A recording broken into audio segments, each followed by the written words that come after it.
রাসূল করিম সাল্লাল্লাহু আলাইহি সাল্লাম জানান, ইন্নাল্লাহা লা ইয়ানজুরু ইলা সুওয়ারিকুম ওয়া আমওয়ালিকুম ওয়ালাকিন ইয়ানজুরু ইলা কুলুবিকুম ওয়া আমালিকুম। বান্দা, তোমাকে আল্লাহ তাআলা জমিনে পাঠিয়েছেন ইবাদত করার জন্য। আল্লাহ পাক রব্বুল আলামিন কোন বান্দার চেহারার দিকে তাকান না, কোন বান্দার ধন সম্পদের দিকে তাকান না। আল্লাহ পাক রব্বুল আলামিন বান্দার ইবাদতের দিকে তাকান, কলবের দিকে তাকান, কার কলবটা ভালো, কার ইবাদত ভালো। আল্লাহ পাক রব্বুল আলামিন পাঠিয়েছেন ইবাদতের জন্য। এজন্য রাসূল করিম সাল্লাল্লাহু আলাইহি সাল্লাম বলেছেন, একমাত্র আল্লাহ তাআলা বান্দার কলবের দিকে তাকান। এমন এমন বান্দা আছে যারা হাজারো বার হজ করার পরে বান্দাগুলো জাহান্নামে চলে যাবে, জাহান্নামে চলে যাবে। বান্দাকে যখন আল্লাহ তাআলা নেক আমলটাকে তুলে ধরবেন, বান্দা যাও তোমার এটা নেক আমল দেওয়া হলো, বান্দাগুলো হাউমাউ করে কান্না করে বলবেন, মহান রব্বে কারীম আল্লাহ, আমি এতবার হজ করলাম, এত টাকা যাকাত দিলাম, এত টাকা মানুষের মধ্যে বিলীন করে দিলাম, এখন আমার সর্বশেষ বাসস্থান জাহান্নাম। এটা কিভাবে সম্ভব আল্লাহ? আমি তো সেটাকে মানতে পারলাম না। আল্লাহ পাক রব্বুল আলামিন জানায়, বান্দা জমিন আমি তোকে পাঠাইলাম আমার ইবাদত করার জন্য, তোর ইবাদত হলো মানুষের জন্য, মানুষের জন্য। এজন্য নামাজ পড়বো আল্লাহ তাআলার জন্য, হজ করবো আল্লাহ তাআলার জন্য, যাকাত দিব আল্লাহ তাআলার জন্য। কিন্তু বর্তমান মানুষগুলো কেমন জানি হয়ে গেল, মানুষকে না দেখালে ভালো লাগে না। আল্লাহ পাক রব্বুল আলামিন জানিয়ে দিলেন, বান্দা আমি আল্লাহ তাআলা তোমাকে জমিনে পাঠাইয়ে দিলাম একটা বিবেক দিয়ে, একটা বিবেক দিয়ে। কাল কিয়ামতের ময়দানের দিন বান্দার প্রতিটা অঙ্গ প্রত্যঙ্গ আল্লাহ তাআলার দরবারে সাক্ষী দেবে। আল্লাহ পাক রব্বুল আলামিন জানান, আল-ইয়াউমা নাখতিমু আলা আফওয়াহিহিম ওয়া তুকাল্লিমুনা আইদিহিম ওয়া তাশহাদু আরজুলুহুম বিমা কানু ইয়াকযিবুন।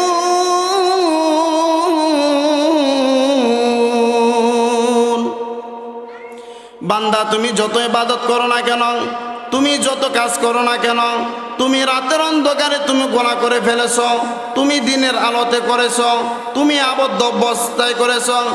আল্লাহ পাক রব্বুল আলামিন জানান, আল-ইয়াউমা নাখতিমু আলা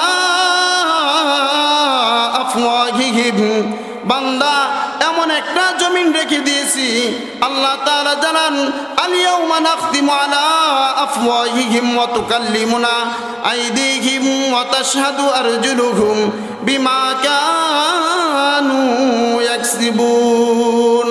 কাল কিয়ামতের ময়দানের দিন আল্লাহ তাআলা বান্দার জবানের মধ্যে মোহর লাগিয়ে দিবে, তার অঙ্গ প্রত্যঙ্গ সাক্ষী দিবে, হাত সাক্ষী দিবে, পা সাক্ষী দিবে, তার মুখ সাক্ষী দিবে, নাক সাক্ষী দিবে, প্রতিটা অঙ্গ প্রত্যঙ্গ আল্লাহ তাআলার দরবারে বলবেন, মহান রব্বে কারীম আল্লাহ,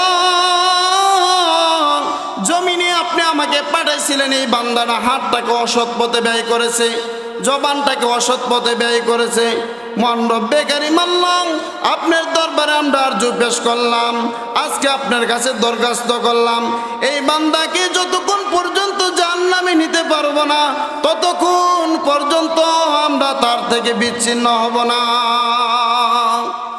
এজন্য আল্লাহ তাআলা জানান, বান্দা তোমাদেরকে পাঠাইলাম আমি আল্লাহ তাআলা আমার ইবাদত করার জন্য। আল্লাহ তাআলা অপর আয়াতে জানান, ওয়ামা খালাকতুল জিন্না ওয়াল ইনসা ইল্লা লিয়াবুদুন। আমি বান্দাকে পাঠাইলাম ইবাদত করার জন্য। জিন এবং ইনসান যারা আছে প্রত্যেকটা জিনিসকে আমি সৃষ্টি করছি বান্দার ইবাদত করার, বান্দা ইবাদত করার জন্য। আল্লাহ তাআলা বান্দাকে সৃষ্টি করলেন ইবাদত করার জন্য। সাত আসমান সাত জমিনে যা কিছু দেখা যায় আর না দেখা যায় প্রত্যেকটা জিনিস আল্লাহ তাআলা বান্দার উপকূলের জন্য সৃষ্টি করেছেন। বান্দাকে বলছেন, বান্দা তুমি আমার ইবাদত করবা, আমি আল্লাহ তাআলা তোমার জন্য সব কিছুকে আমি বানিয়ে রেখেছি। গরুকে গাভীকে আমি সৃষ্টি করলাম তোমার জন্য, মোরগকে সৃষ্টি করলাম তোমার জন্য, মাছকে বানাইলাম আমি আল্লাহ তাআলা তোমার জন্য। প্রত্যেকটা জিনিস মহান রব্বে কারীম পাঠাইলেন বান্দার জন্য, আর বান্দাকে বানাইলেন আল্লাহ তাআলার ইবাদতের জন্য। এই জন্য মহান রব্বে কারীম অপর আয়াতের মাধ্যমে জানান, ইন্নাল্লাহা আশতারা মিনাল মুমিনিনা আনফুসাহুম ওয়া আমওয়ালাহুম বিআন্না লাহুমুল জান্নাহ। আমি মহান রব্বে কারীম ইন্নাল্লাহা আশতারা মিনাল মুমিনিনা, আল্লাহ তাআলা এই আয়াতের মাধ্যমে জানিয়ে দিলেন আমি বান্দা তোমার জান মালকে আমি আল্লাহ তাআলা ক্রয় করে নিলাম, ক্রয় করে নিয়েছি, কিনে নিলাম বান্দা। কিসের জন্য আল্লাহ তাআলা জানান, মিনাল মুমিনিনা আনফুসাহুম ওয়া আমওয়ালাহুম বিআন্না লাহুমুল জান্নাহ। তোমার আমি আল্লাহ তাআলা অঙ্গ প্রত্যঙ্গকে কিনে নিলাম বান্দা তোমাকে জান্নাতের বিনিময়ে, জান্নাতের বিনিময়ে। এটার একটা উদাহরণ হলো, যখন ছেলে সন্তান কথা শোনে না, বাবা বলে তুমি যদি আমার কথা না শোনো তোমাকে গাড়ি দিব না, তোমাকে আমি সাইকেল কিনে দিব না, তোমাকে আমি জামা কাপড় কিনে দিব না। মা বাবা বলেন তুমি যদি আমার কথা শোনো আমি তোমাকে সব কিছু কিনে দেব।